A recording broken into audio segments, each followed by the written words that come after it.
ជាធន់នឹងធ្វើជាសង្សារចង់សួរចិនរៀមរា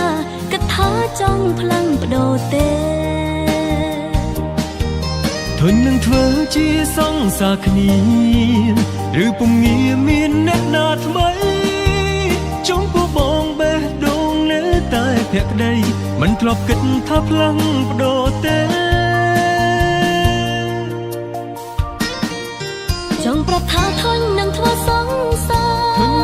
រពេលណារៀបការដូចគេមិនបានន័យថាឈប់ស្រឡាញ់បងទេពេលណាបងសុំអូនរៀបការស្ដាប់ឮភ្លៀងស្ទើរតែគាំងបេះដូងបានថាអូនចង់ផ្លាប់ដូរក្តីស្នេហារំភើបវិញពេលដឹងអារម្មណ៍ជីវ៉ាសុំរៀបការពេលនេះព្រមទេ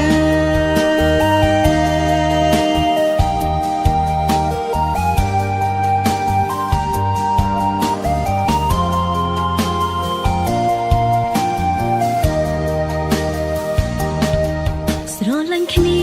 ជារឿងពីរនាក់តែក៏ចង់ឲ្យអ្នកគ្រប់គ្នាដឹងស្នេហាគ្មានលំនឹងមិនដឹងនៅដល់ពេលណាគិតទៅស្គាល់គ្នាយូរហើយដូចជាធន់នឹងធ្វើជាសង្សារចង់សួរចិនរៀមរាគិតថាចង់ផ្លាំងបដូរទេធន់នឹងធ្វើជាសង្សារគ្នាឬពុំងាមានអ្នកណាថ្មីចង់ពោះបងបេះដូងនៅតែភក្តីមិនធ្លាប់គិតថាផ្លាំងបដូរទេចង់ប្រាប់ថាធន់នឹងធ្វើសង្សារតែពេលណារៀបការដូចគេមិនបានន័យថាឈប់ស្រឡាញ់បងទេពេលណាបងសុំអូនរៀបកា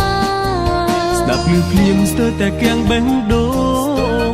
បានថាអូនចង់ផ្លាប់ដូរក្តីស្នេហារំភើបវិញពេលដឹងអារម្មណ៍ជីវ៉ាសុំរៀបការពេលនេះព្រមទេ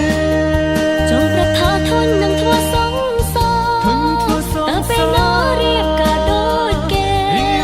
មិនបានន័យថាឈប់ស្រឡាញ់បងទេពេលណាបងសុំអូនរៀបការស្ដាប់ឮភ្លៀងស្ទើរតែគាំងបេះដូ